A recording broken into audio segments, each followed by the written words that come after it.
Friends, I welcome again to you all to our discussion on modal auxiliary verbs part 3.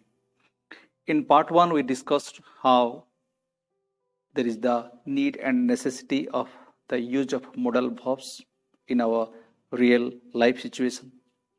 Also, we discussed about the structures. In part 2, we discussed the first 4 modal auxiliary verbs, will, would, shall, and should. And today in our class, we shall discuss the rest of the modal auxiliary verbs as well as the semi-modal auxiliary verbs. Feel free to put any questions in the comment box. Also, you may send your questions to my WhatsApp number. Promise I must answer. In first part of modal auxiliary verbs, we had the example of may. You may see that. Also, we shall discuss in detail what are the different use of may in 7 different situations. Look at these examples now. While seeking permission, begging permission, we may ask, may I come in? Then giving permission, yes, you may come. While talking about a possibility, it may rain today. And while expressing wishes, we may wish someone, may God bless you. While talking about prohibition, books may not be taken out of the library. And while talking about the purpose, farmers may have rich harvest this year for timely rain. And the last one, may I have some water, please? We express request.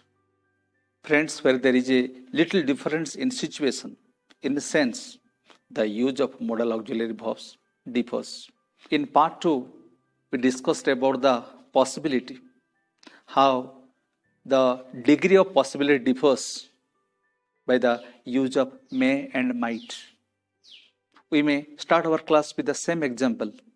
It may rain, 50% of possibility is there. It might rain, only 30% of possibility is there.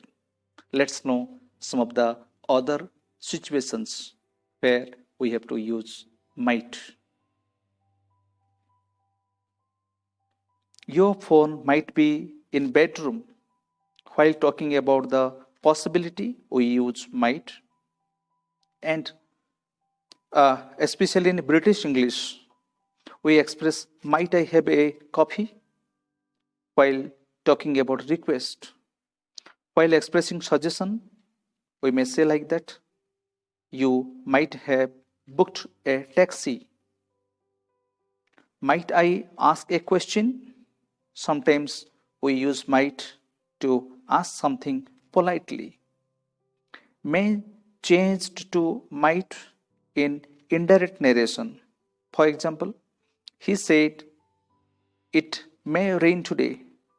In indirect narration or indirect speech, he said that it might rain that day. Might in conditional sentences. If you invited me, I might attend the function. We may also use might in conditional sentences. Friends, the next auxiliary verb is can. You see, can you lift these chairs?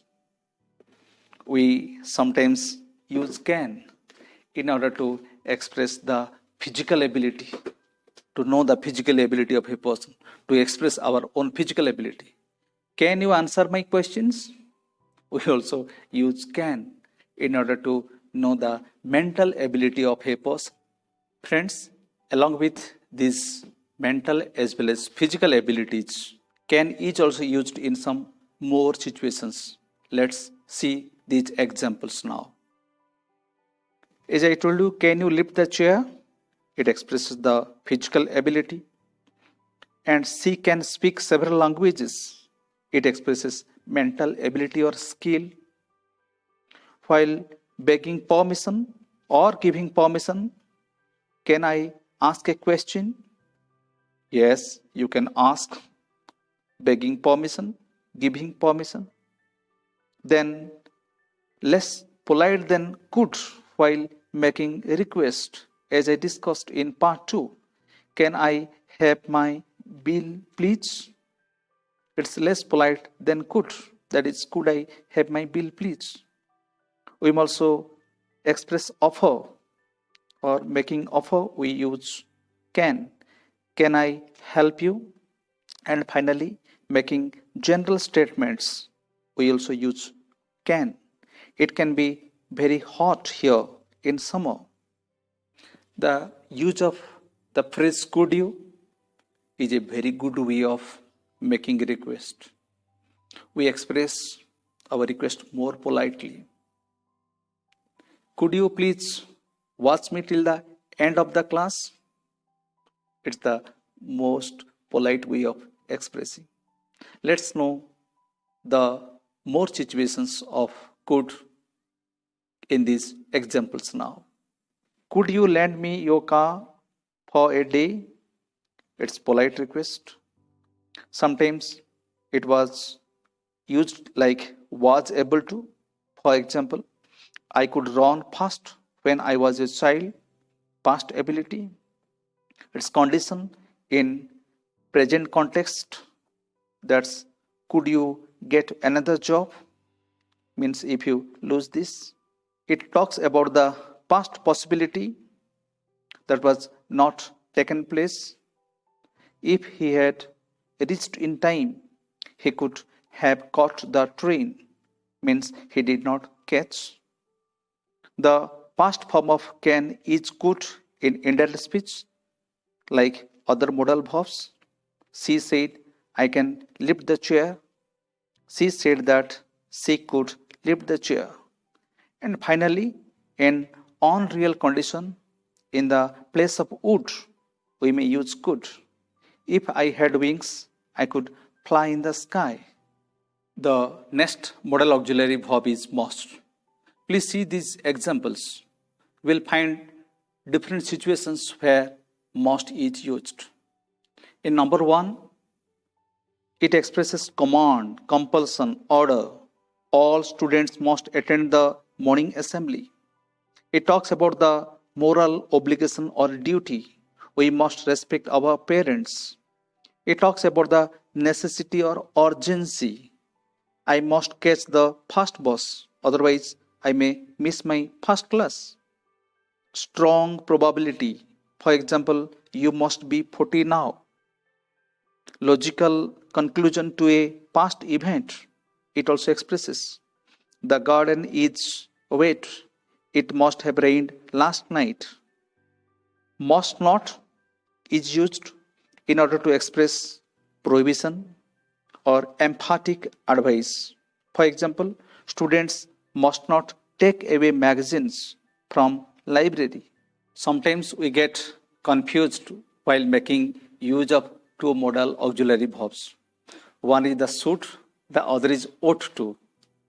Friends, in most of the cases, both have the similar meaning, but for official uses, formal notices, information, we can't use ought to.